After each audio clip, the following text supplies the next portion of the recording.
Continuamos hoy con nuestro estudio de Juan 15, vamos a estar estudiando los versos 26 y 27, dice así la palabra del Señor.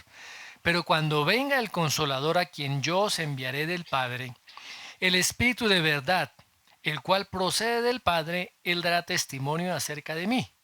Y vosotros daréis testimonio también porque habéis estado conmigo desde el principio.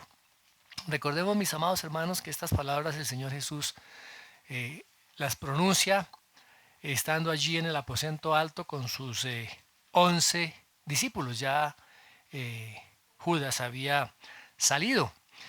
Eh, la noche precisamente antes de su muerte. Y el corazón de los discípulos estaban llenos de dolor, de temor. Ellos amaban a su maestro.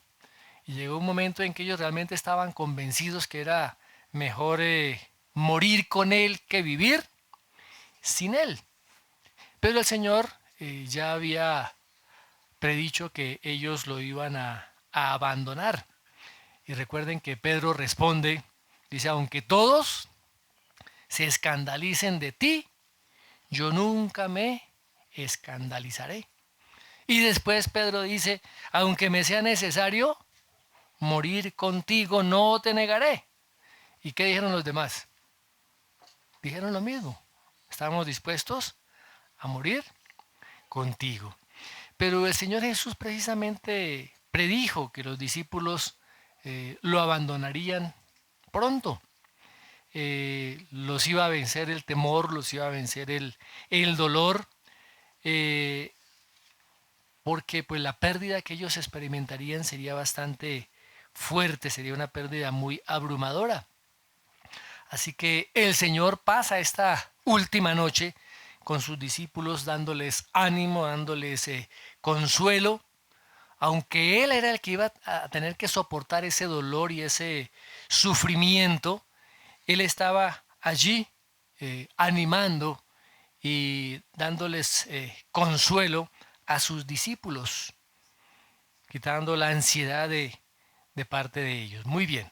Ahora, recordemos que en el capítulo 13 aquí de Juan el Señor los tranquiliza y les manifiesta su amor a través de esa ilustración gráfica que él hace al lavarle los pies a sus discípulos. Y en el capítulo 14 él les da a los discípulos una serie de promesas excelentes, donde él asegura que tendrían todos los recursos necesarios después de que él partiera para realizar la labor que él les estaba encomendando. Eh, ahora, el Señor hace un balance después de que le da las promesas y les advierte, mire, a través de cuando ustedes prediquen el Evangelio y lleven a cabo la misión a la cual les voy a enviar, van a enfrentar oposición, van a enfrentarse a un mundo hostil que los va a rechazar, los va incluso a matar. Así es que en medio de estas circunstancias, el Señor hace como un equilibrio, tanto en las bendiciones como también en las advertencias sobre la persecución que vendrían que enfrentar sobre ellos a causa de la oposición del mundo. Y aquí el Señor nuevamente reitera unas promesas para sus discípulos. No se queda solamente en que va a haber persecución, sino que también va a venir el Espíritu Santo, ¿sí? Que va a morar en ellos, que va a estar con ellos y que los va a empoderar para llevar a cabo esa misión. Y la venida del Espíritu Santo precisamente haría que todas estas promesas que el Señor Jesús les estaba dando se pudieran cumplir. Y el Nuevo Testamento hace un eco a esta misma verdad, o sea que las promesas del Señor Jesucristo a sus discípulos y por ende a todos y cada uno de nosotros estarían totalmente aseguradas, serían totalmente posibles por el ministerio que el Espíritu Santo vendría a desarrollar. El Señor Jesús les dice que a sus discípulos que Él iba a regresar por ellos. y que los llevaría con Él al cielo. Es una promesa. Y como discípulos podemos estar confiados de que eso es cierto. Podemos comenzar a disfrutar la vida eterna con el Señor Jesucristo a través de su resurrección. Miremos lo que dice el apóstol Pablo en 2 de Corintios capítulo 5, verso 1. Dice, porque sabemos que si nuestra morada terrestre, este tabernáculo, se deshiciere, tenemos de Dios un edificio, una casa no hecha de manos, eterna en los cielos. ¿Y cuál fue la garantía que nos dio el Señor Jesucristo que esto sería una realidad? Así como cuando hoy en día se hace un negocio, se hace una promesa de compraventa de algún bien inmueble o algún otro artículo, siempre se firma un contrato donde se dan unas arras. Y el Señor habló acerca de esas arras. Dios garantiza lo prometido a través de las arras de su Espíritu Santo, como dice allá en 2 de Corintios 5:5. Él nos ha dado las arras del Espíritu. Y el apóstol Pablo lo ratifica también allá en Efesios 1, versos 13 y 14, donde dice, en Él también vosotros, habiendo oído la palabra de verdad, el evangelio de vuestra salvación, y habiendo creído en Él, fuisteis sellados con el Espíritu Santo de la promesa, que es las arras de nuestra herencia, hasta la redención de la posesión adquirida para la alabanza de su gloria. Esa noche el Señor ya había prometido a los discípulos, ¿sí?, que todo aquel que creyera en Él haría las obras que el Señor Jesucristo hizo. Y dice, y aún mayores, porque yo voy al Padre. Y el Señor, antes de su ascensión, como nos lo narra allí el evangelista Lucas en el capítulo 1 del libro de los Hechos, dice, recibiréis poder. ¿Recibiréis poder cuándo? Cuando haya venido sobre vosotros el Espíritu Santo. De tal manera que la morada del Espíritu Santo son cada uno de los creyentes. Creyentes. Ahora, muchas veces el creyente no sabe cómo pedir o cómo hacer las cosas. Y el apóstol Pablo allá en Efesios 3:20 dice que hacer todas las cosas mucho más abundantemente de lo que piden o de lo que entienden, ¿no? Según el poder que actúa en nosotros. Es el poder del Espíritu Santo actuando en cada uno de nosotros. De igual manera también el Señor Jesús promete que Él iba a satisfacer todas las necesidades de los creyentes cuando oraran en su nombre. ¿Sí? La palabra dice a veces no sabemos pedir como conviene, pero dice que el Espíritu mismo intercede por nosotros con gemidos indecibles. O sea, esas promesas del Señor son unas promesas magníficas.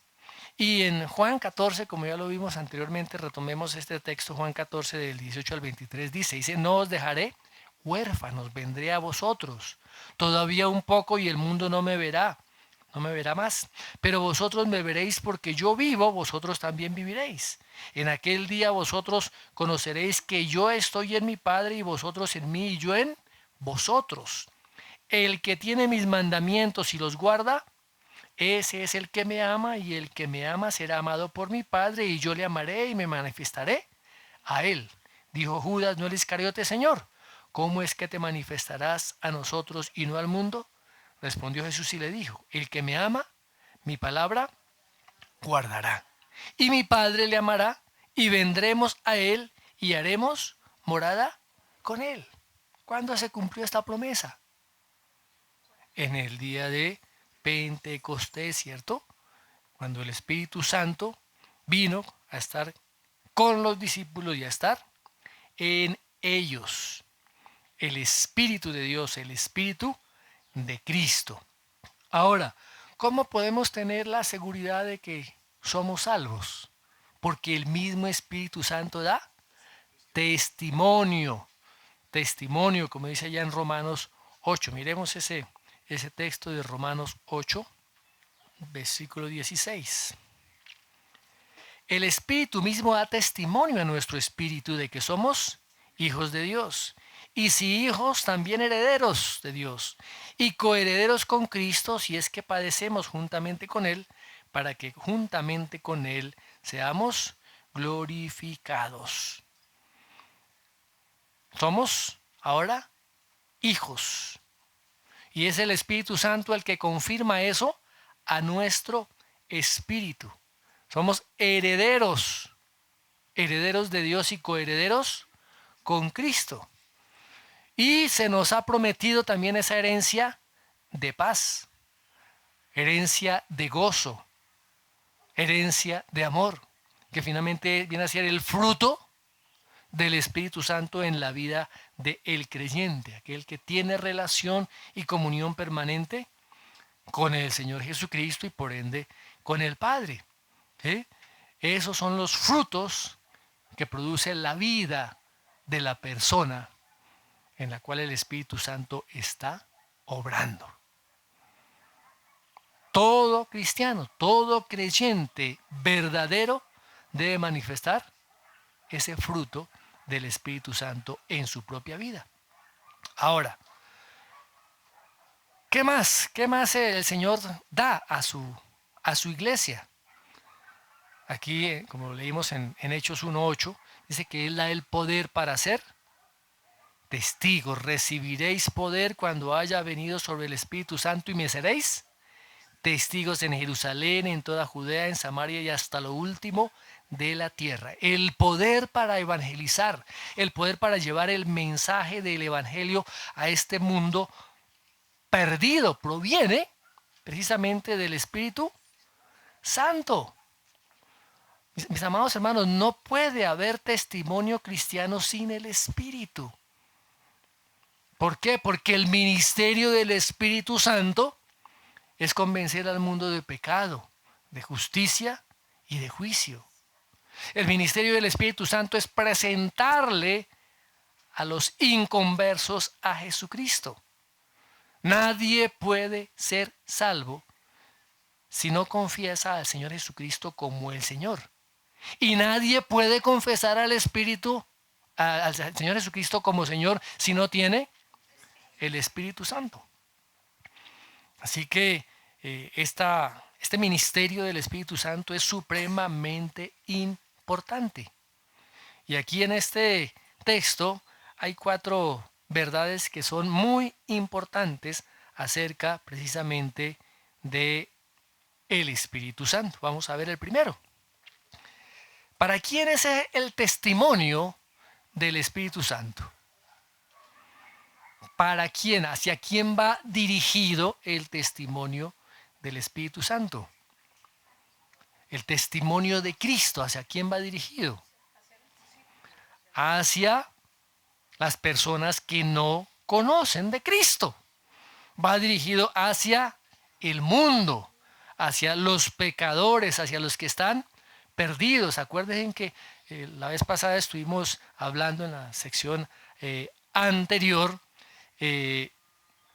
la hostilidad que tendrían que enfrentar los discípulos frente al mundo. Y en la sección que vamos a ver posteriormente, también vamos a ver esa hostilidad que es manifiesta a los discípulos del Señor Jesucristo.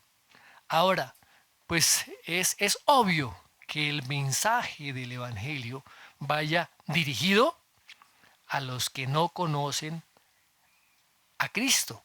¿Sí? Por eso es la orden que el Señor da a sus discípulos. Dicen, por tanto, id y haced discípulos. Ahí en Mateo 28, 19, 20. Id y haced discípulos a todas las naciones, bautizándolos en el nombre del Padre, del Hijo y del Espíritu Santo, enseñándoles que guarden todas las cosas que yo les he mandado, y aquí yo estoy con ustedes todos los días hasta el fin del mundo. Así que los cristianos, nosotros como cristianos tenemos que ser audaces para predicar el evangelio. Tiene que haber denuedo. Cuando nosotros predicamos denuedo, arrojo, valentía para predicar la verdad del evangelio. ¿Y cuál es el contenido del evangelio? El contenido del evangelio es el Señor Jesucristo. Es la obra que realizó el Señor Jesucristo. Recuerden, mis amados hermanos, que estamos en la era del posmodernismo, ¿no? Y en esta era del posmodernismo todo es relativo, todo es ambiguo, cada persona tiene sus propias ideas, tiene sus propios pensamientos, y esa persona cree que lo que ella piensa y lo que ella dice es verdad. Es verdad. Y resulta que nosotros como cristianos tenemos que realmente mostrarle y compartir y predicar la verdad absoluta, porque sí hay verdades absolutas. Y la verdad de Dios es una verdad absoluta que está centrada en el Evangelio de nuestro Señor Jesucristo. Ahora, ¿va a enfrentar oposición el predicar el Evangelio? Claro que sí. ¿Va a enfrentar hostilidad? Claro que sí. El mismo Señor Jesucristo se lo dijo a sus discípulos. Por eso es que tenemos que ser valientes, tenemos que ser audaces, tenemos que estar totalmente convencidos de lo que nosotros estamos hablando. ¿Por qué? Porque se manifiesta el poder del Espíritu Santo. El apóstol Pablo, cuando les escribe a sus hermanos allá en Éfeso, les dice lo siguiente, dice, oren por mí. Dice, en todo tiempo, en Efesios 6, 18 al 20. En todo tiempo, con toda oración y súplica. Fuera dice, oren por mí, a fin de que al abrir mi boca me sea dada palabra para dar a conocer con denuedo el misterio del Evangelio, por el cual soy embajador en cadenas, que con denuedo hable de él como debo hablar. Ahora, mis hermanos, si tenemos que enfrentar al mundo, nosotros no podemos ser parte del mundo. Si somos parte del mundo, pues estamos en la misma corriente del mundo. Aunque estamos en el mundo, no somos parte del mundo, de ese sistema de pensamiento que el mundo lleva. El apóstol Santiago, allá en el capítulo 4, verso 4, él dice, ¿no sabéis que la amistad del mundo es enemistad contra Dios? Cualquiera, pues, que quiera ser amigo del mundo, se constituye enemigo de Dios. Y el apóstol Juan, allá en su primera carta, en el 2:15, dice así, si alguno ama al mundo, el amor del Padre no está en él. Y el mismo Señor Jesucristo también lo declara, el que no es conmigo, contra mí es. Y el que conmigo no recoge, desparrama, como dice allá en Lucas 11:23. Ahora, a pesar de la hostilidad, a pesar de la oposición que el mundo pueda presentarnos, nosotros debemos confrontar a los que están perdidos. Llevar el mensaje del Evangelio. ¿Cómo? ¿Con compasión? ¿Con amor? Claro que sí. Es lo que le dice el apóstol Pablo allá en Timoteo en su segunda carta en el 2:24 al 26. Dice, porque el siervo del Señor no debe ser contencioso, sino amable para con todos, apto para enseñar, sufrido, que con mansedumbre corrija a los que se oponen, porque si quizá Dios les conceda que se arrepientan para conocer la verdad y escapen del lazo del diablo en que están cautivos a voluntad de él. Llevar el mensaje del Señor con denuedo, con arrojo, con valentía, y compartir el Evangelio con compasión y con amor.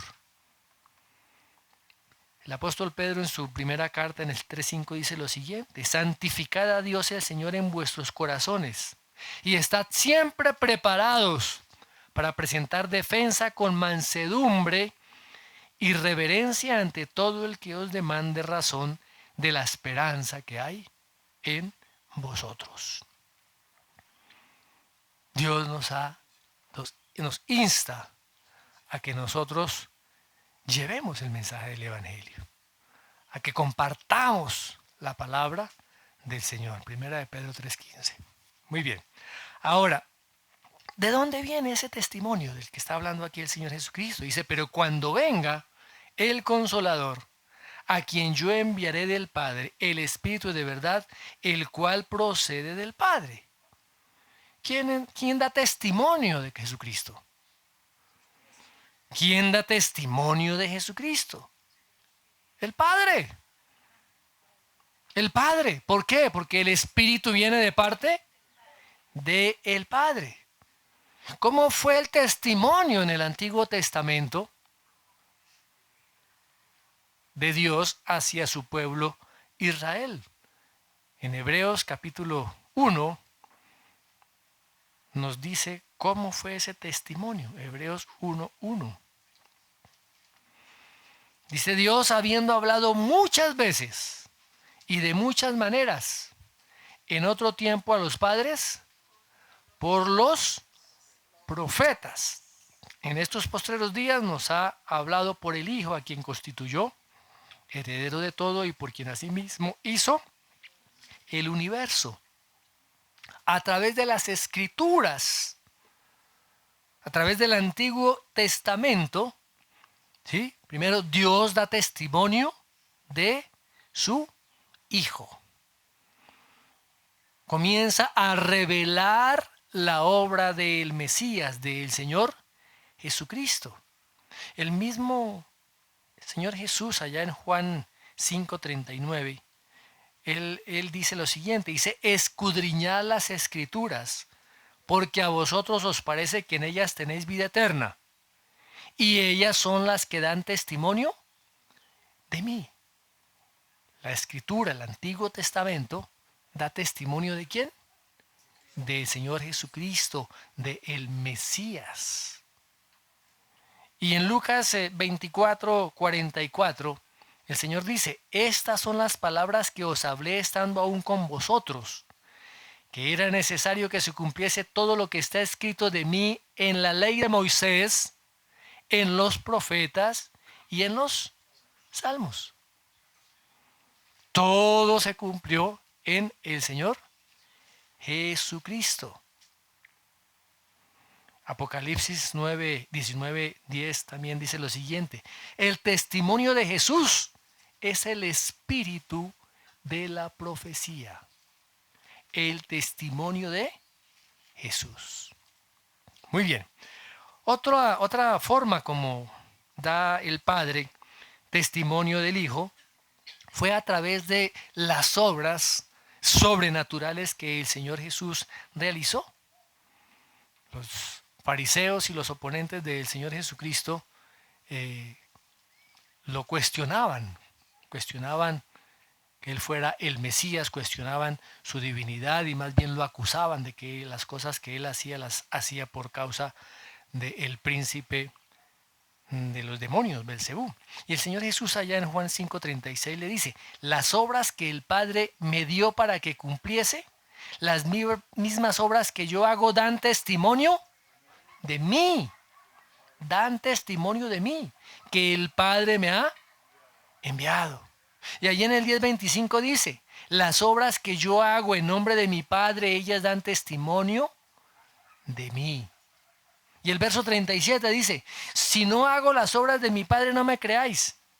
Pedro también afirmó que Jesús fue aprobado por Dios, allá en Hechos 2:22.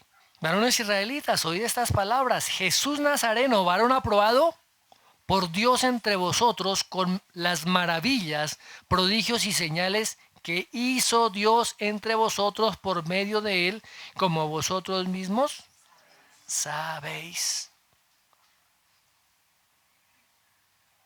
Dios, el Padre, dando testimonio de su Hijo. Pero también hubo declaraciones directas del Padre. Recuerden que en el bautismo del Señor Jesucristo, El Padre habló y todos los que estaban allí presentes escucharon lo mismo que en la transfiguración cuando subieron allí al monte con Pedro, Santiago o Jacobo y, y Juan.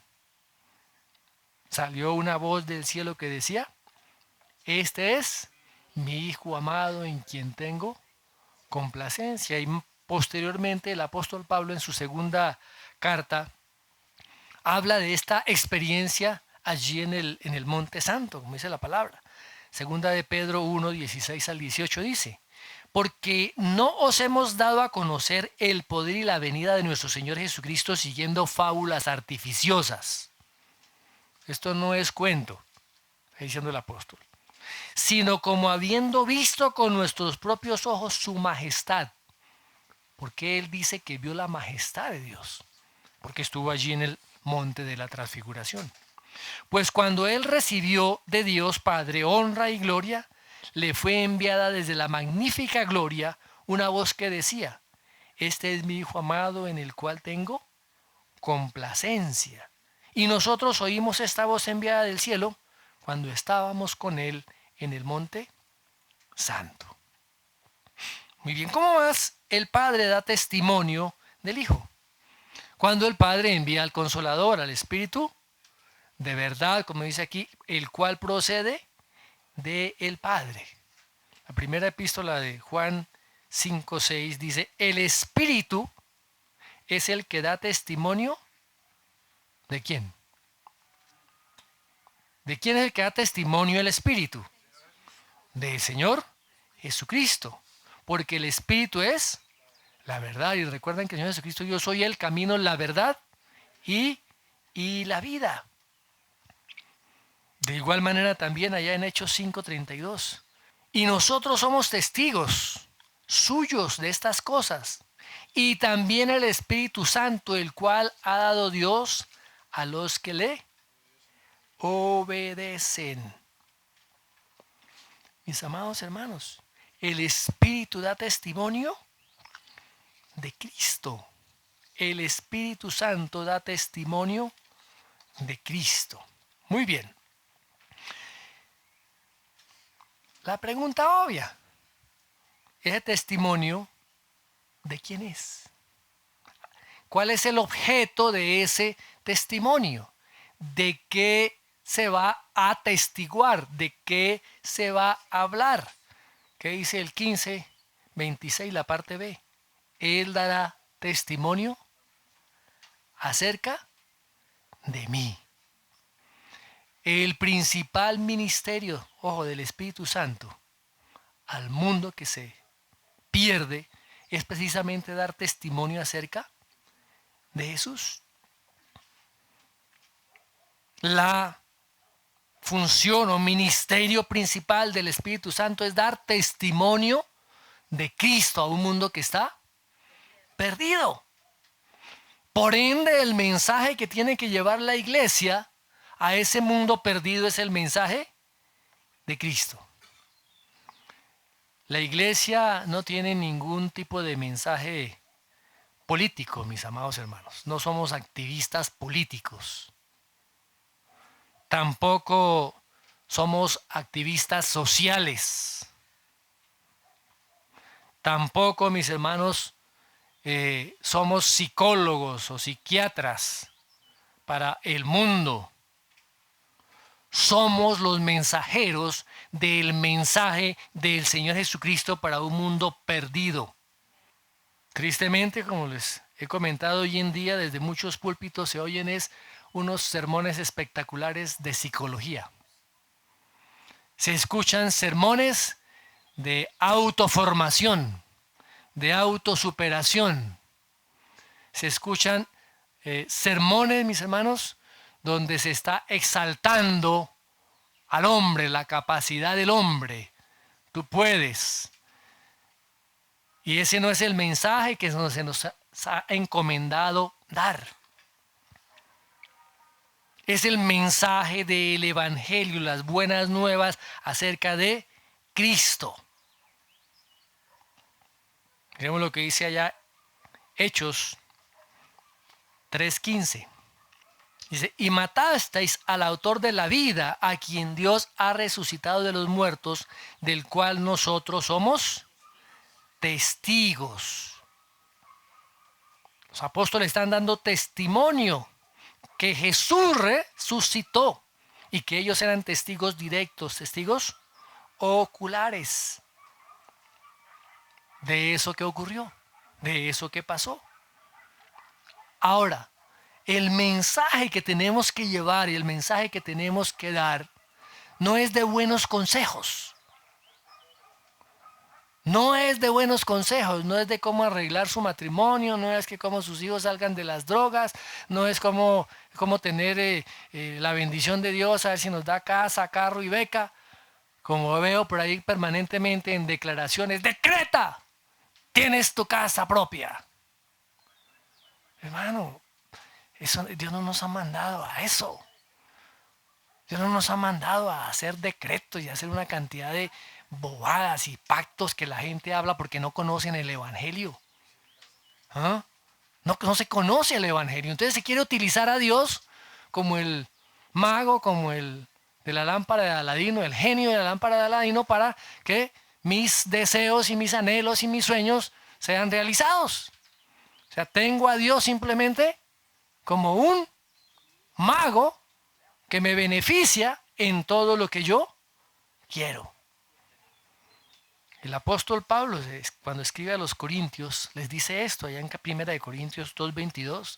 Dice, me propuse no saber entre vosotros cosa alguna, sino a Jesucristo y a este crucificado. Pedro también lo declara allá en su primera carta, en el 5:1, hizo que él fue testigo de los padecimientos de Cristo. Juan fue exiliado allá en la isla de Patmos por causa del testimonio de Jesucristo. Ellos no estaban dando otro tipo de mensaje. El énfasis bíblico, mis hermanos, es que tenemos que ser testigos de Jesucristo. Hoy en día se han levantado una cantidad de métodos evangelísticos, ¿sí?, donde el propósito es satisfacer las necesidades de las personas. Como les decía, vengan a Cristo, que en Cristo les va a arreglar todos sus problemas. Que en Cristo van a ser bendecidos. Que en Cristo van a tener todo. Ahora, mis hermanos, eso no significa que eso no sea cierto, pero eso no es lo que tenemos que predicar. ¿Qué es lo que nosotros tenemos que la necesidad de predicar? El Evangelio del Señor Jesucristo. Confrontar a los pecadores con su pecado. Hacerles entender las consecuencias que ellos van a tener en el infierno si no son redimidos a través de la fe en la obra expiatoria del Señor Jesucristo. Cuando se presenta de una manera inadecuada a Cristo y su muerte en la cruz por el pecado, pues simplemente hace que el pecador pues siga viviendo en sus propios pecados. Cuando no se entiende que la justificación viene a través de la fe en la obra del Señor Jesucristo, cuando simplemente se lleva a la persona a que haga una oración rápida, una confesión fácil, ¿cierto?, de que acepte al Señor Jesucristo en su corazón y verá que todo se arregla, se lleva a la persona a vivir una vida totalmente equivocada. Vive esa persona engañada porque sigue viviendo en sus pecados, pero encontró el mago de la lámpara de Aladino, el genio. Miremos lo que dice el apóstol Pablo en 1 Corintios 2, 1-5. Dice, así que hermanos, Cuando fui a vosotros para anunciaros el testimonio de Dios, no fui con excelencia de palabras o de sabiduría, pues me propuse no saber entre vosotros cosa alguna, sino a Jesucristo y a este crucificado. Y estuve entre vosotros con debilidad y mucho temor y temblor, y ni mi palabra ni mi predicación fue con palabras persuasivas de humana sabiduría, sino con demostración del Espíritu y de poder. ¿Para qué? Para que vuestra fe no esté fundada en la sabiduría de los hombres, sino en el poder de Dios. Y el apóstol Pablo lo afirma categóricamente. Yo no me avergüenzo del Evangelio, porque el Evangelio es poder de Dios para salvación. Y lo reafirma ya en su primera carta a los Corintios, capítulo 1, versos 18 al 25. Predicar a Cristo, predicar la cruz. Ese es el poder para salvación. No hay otro poder que pueda salvar a las personas. No hay consejo, por muy consejo elevado, muy consejo sabio que se le pueda dar a alguien que le pueda traer salvación. Es solamente a través de la predicación de Cristo y lo que Él hizo en la cruz. Ahora, ¿qué fue lo que vino a predicar Cristo? ¿De qué se compone ese mensaje de salvación? Recordemos que Juan el Bautista, el precursor de Cristo, comenzó sus prédicas, su llamamiento a las personas al arrepentimiento. Comenzó a decirle a la gente que se arrepintieran porque el reino de los cielos estaba cerca y que sus vidas debían mostrar frutos dignos de arrepentimiento. Y Juan les decía, mire, yo los bautizo en agua para arrepentimiento, como dice ya Mateo 3:2. ¿Cuál fue el mensaje de Jesús cuando Él comienza su ministerio? ¿Qué dice Mateo 4:17? Arrepentíos. ¿Por qué? Porque el reino de los cielos se ha acercado. De igual manera, el Señor Jesús también reprendió a algunos pueblos, como a Corazín y como a Betsaida, porque se negaron a arrepentirse. Y recordó también a los ninivitas, cuando ellos sí se arrepintieron. Cuando el Señor envía a los 12, ¿a qué los envía? A que predicaran a que todos los hombres se arrepintieran. ¿Recuerdan cuando los fariseos, los escribas, acusan al Señor de que se está reuniendo con la chusma de la sociedad? ¿Qué dice el Señor Jesús? Yo no he venido a llamar a justos, sino a pecadores. ¿A qué? Al arrepentimiento. Recuerdan también, mis hermanos, que algunas personas le comentan al Señor Jesucristo acerca de la masacre que Pilato había hecho con algunos galileos. ¿Recuerdan? ¿Y qué les contesta el Señor Jesucristo allá en Lucas 13, del 2 al 5? Dice, ¿pensáis que estos galileos, porque padecieron tales cosas, eran más pecadores que todos los galileos? Os digo, no. Antes, si no os arrepentís, todos pereceréis igualmente. O aquellos 18 sobre los cuales cayó la torre de Siloé y los mató, ¿pensáis que eran más culpables que todos los hombres que habitan en Jerusalén? Y él dice, os digo, no. Antes, si no os arrepentís, todos pereceréis igualmente. El mensaje central del Evangelio es Cristo y el tema es el arrepentimiento. Si no hay arrepentimiento, no hay salvación. No hay salvación, mis amados hermanos. Arrepentimiento, cambiar nuestra actitud con respecto al pecado. Reconocer nuestro propio pecado, Algunos dicen, ay, son errores. No, es pecado. La palabra habla de pecado. ¿Mm? No son equivocaciones. Es el pecado. Muy bien. El Señor también manifestó el gozo que hay en el cielo cuando un pecador se arrepiente. ¿Mm? Y después de que el Señor Jesucristo resucita, allá en Lucas 24:47 dice lo siguiente: y que se predicase en su nombre el arrepentimiento y el perdón de pecados en todas las naciones, comenzando desde Jerusalén. ¿Qué hizo esa iglesia primitiva?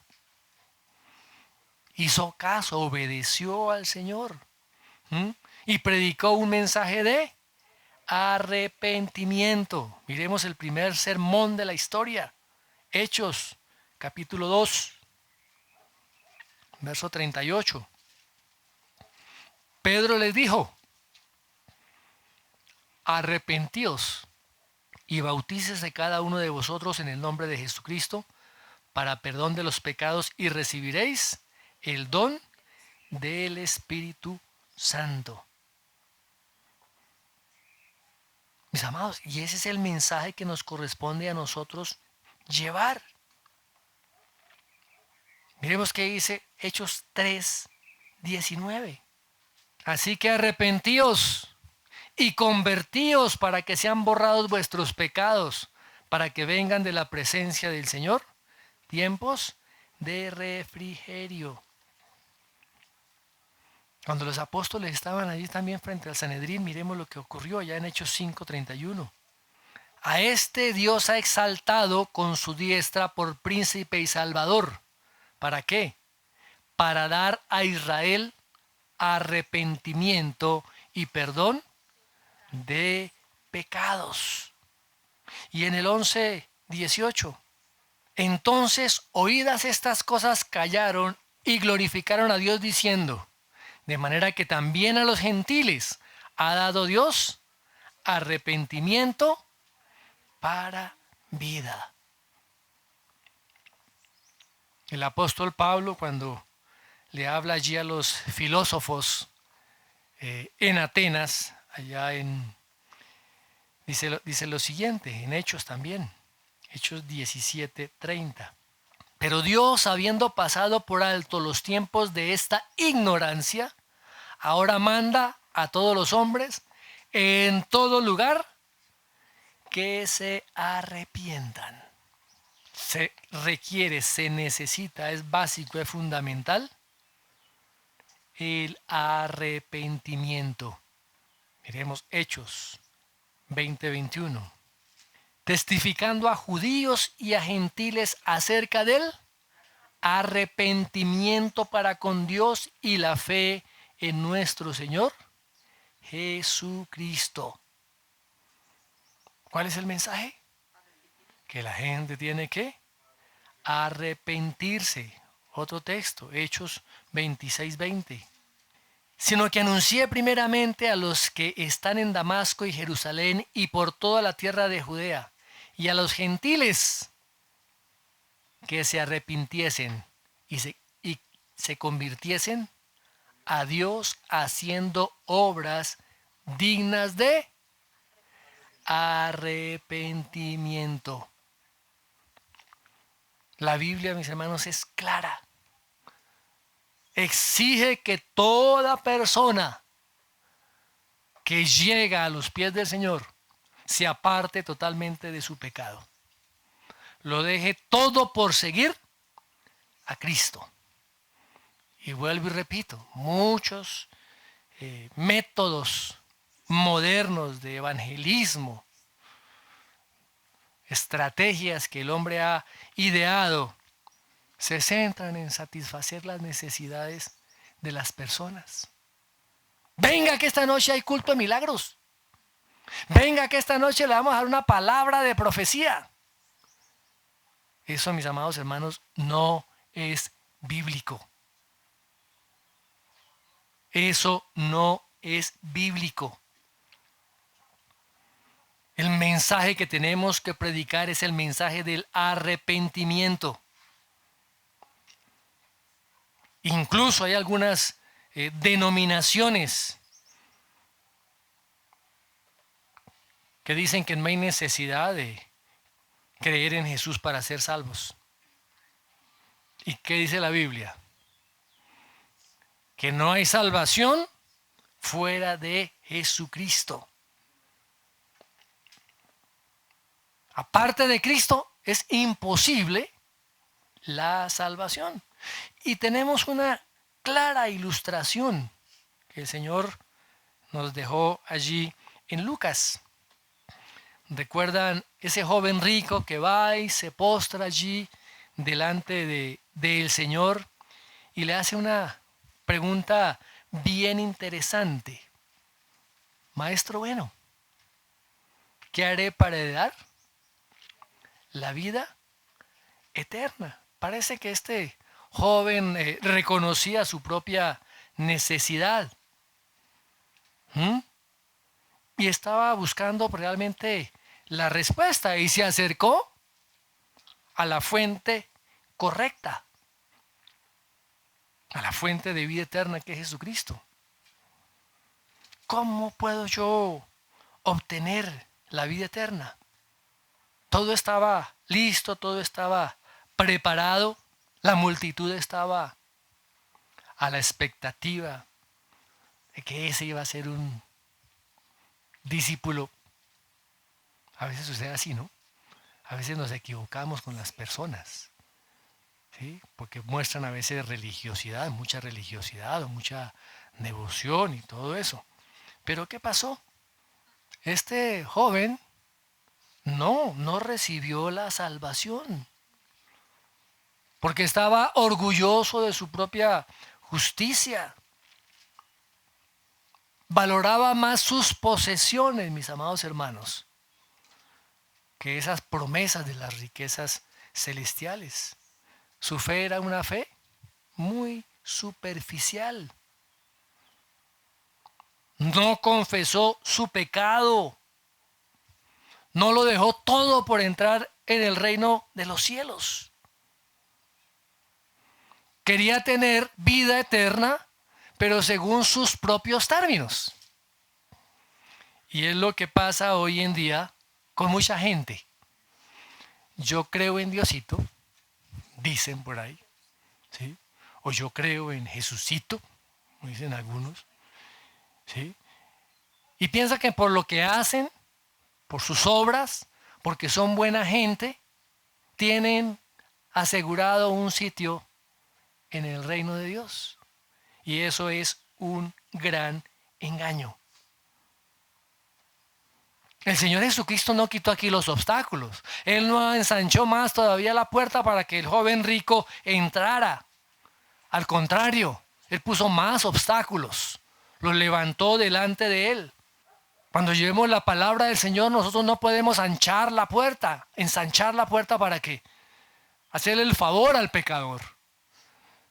El pecador tiene que entrar por la puerta estrecha. El pecador tiene que transitar el camino estrecho.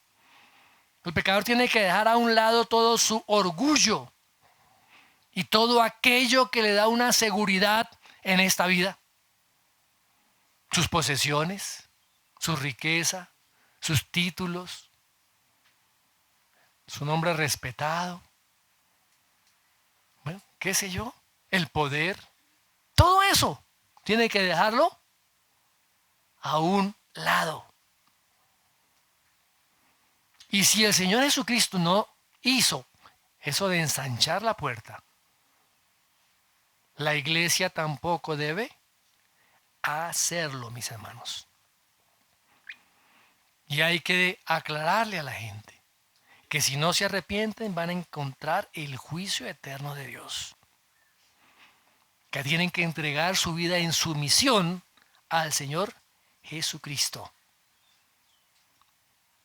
No podemos quitarles a la gente el tropiezo de la cruz. Y hay algunos que creen que la cruz es un mal matrimonio, una mala suegra. Eso no es, mis amados hermanos. Es poder enfrentarnos con nuestro pecado. Pues reconocer nuestro pecado. Reconocer nuestra necesidad de que no podemos salvarnos a nosotros mismos. De que la maldad y el pecado está arraigado en nuestro corazón. Y que necesitamos un Salvador. Y reconocer a Cristo como ese Salvador. Y que a través de su obra somos nosotros justificados. Todos aquellos que minimizan el pecado. Incluso aquellos que no predican acerca del pecado, están predicando un falso evangelio. No es el evangelio bíblico. No es el evangelio de Cristo. Finalmente, el versículo 27. Y vosotros daréis testimonio también, porque habéis estado conmigo desde el principio. El Padre es testigo del Hijo. El Espíritu Santo es testigo de Cristo. Y ahora la iglesia, cada uno de nosotros como creyentes, somos testigos de Cristo. Nosotros tenemos que dar testimonio también. Y vosotros daréis testimonio también. Y es el Espíritu Santo el que nos capacita y nos empodera para ser testigos eficaces de Cristo ante el mundo. Por eso el Señor les dice a sus discípulos, miren, no se vayan de Jerusalén, esperen que venga el Espíritu Santo sobre ustedes para que sean empoderados para llevar el testimonio de Cristo, para ser testigos. Para eso es el poder del Espíritu Santo. El poder del Espíritu Santo no es para que comencemos a temblar sin control, o para que empecemos a correr como locos, o para que podamos empezar a reírnos sin ningún... Nada de eso, mis amados hermanos. El poder del Espíritu Santo es para ser testigos del Evangelio, de la obra de Cristo. El Espíritu Santo hace una obra interna en nuestro interior y nos da vida nueva. Tener el Espíritu Santo no es para hacer un show. No es para hacer un show. El Espíritu Santo está obrando desde nuestro interior y haciendo la obra, primero, la obra de la regeneración, pone sobre nosotros fe y continúa ese proceso en nosotros de santificación. Y produce su fruto en cada uno de nosotros. Amor, gozo, paz, paciencia, benignidad, bondad, fe, mansedumbre y dominio propio. Los apóstoles estaban calificados para dar testimonio de Cristo. Estuvieron con Él desde el principio de su ministerio. Cuando faltó Judas, reemplazaron por otro discípulo que hubiera estado también desde el principio con Él. Ahora, ¿nosotros somos testigos oculares de Cristo? No. Los apóstoles sí. Pero no por eso no estamos llamados a predicar. No. Estamos llamados a predicar esas verdades que están reveladas en las Escrituras, en la Biblia. Y mostrar en nuestras propias vidas el poder de la resurrección de Cristo. Somos testigos. Ojo, somos testigos. Y Dios nos ha llamado a cada uno de nosotros y a la iglesia a alcanzar a todos aquellos que Dios ha elegido de entre todo el mundo.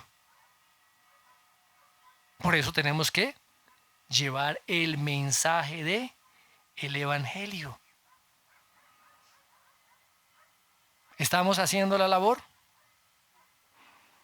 ¿Estamos llevando ese mensaje a los perdidos? ¿Qué dice Romanos 10:13? Porque todo aquel que invocare el nombre del Señor será. ¿Y cómo van a invocar el nombre del Señor. Miremos lo que dice el 14. ¿Cómo pues invocarán a aquel en el cual no han creído? ¿Y cómo creerán en aquel de quien no han oído? ¿Y cómo oirán sin haber quien les predique? ¿Y cómo predicarán si no fueren enviados? Como está escrito, cuán hermosos son los pies de los que anuncian la paz, de los que anuncian las buenas nuevas. Mas no todos obedecieron al Evangelio, pues Isaías dice, Señor, ¿quién ha creído a nuestro anuncio? Así que la fe es por el oír y el oír por la palabra de Dios. Mis amados hermanos, Dios nos ha bendecido con su Espíritu Santo. El Espíritu Santo es el poder de Dios actuando en cada uno de nosotros. Somos testigos. No somos testigos falsos, somos testigos verdaderos. Porque estamos siendo testigos de aquel que es verdadero, de Jesucristo. Y nuestra tarea es llevar ese mensaje a todos los que están alrededor nuestros. Hemos sido escogidos por la misericordia y la gracia de Dios para alcanzarlos. A los que están a su lado, a predicarles el Evangelio, su familia, sus amigos, sus compañeros de trabajo, sus vecinos, en todo el círculo de conocidos donde usted y cada uno de nosotros nos movemos. ¿Cuántos años hace que esa persona que está con usted ahí caminando juntos en el trabajo, en el estudio, y esa persona nunca ha escuchado el mensaje del Evangelio porque usted nunca ha abierto su boca? Ay, no, pero ¿cómo voy a predicarles? A eso nos llamó el Señor, mis amados hermanos. A eso nos llamó el Señor. Somos el testimonio cristiano. Cada uno de nosotros somos el testimonio de Cristo. Por eso nos llama cristianos. Así que los animo, mis hermanos, a realizar la labor que el Señor nos ha dado. Porque lo tenemos todo. Tenemos su palabra. Tenemos su Espíritu Santo. Tenemos el mensaje más glorioso en todo el universo. Su poder actuando en nosotros. ¿Qué más quiere? ¿Qué más quiere?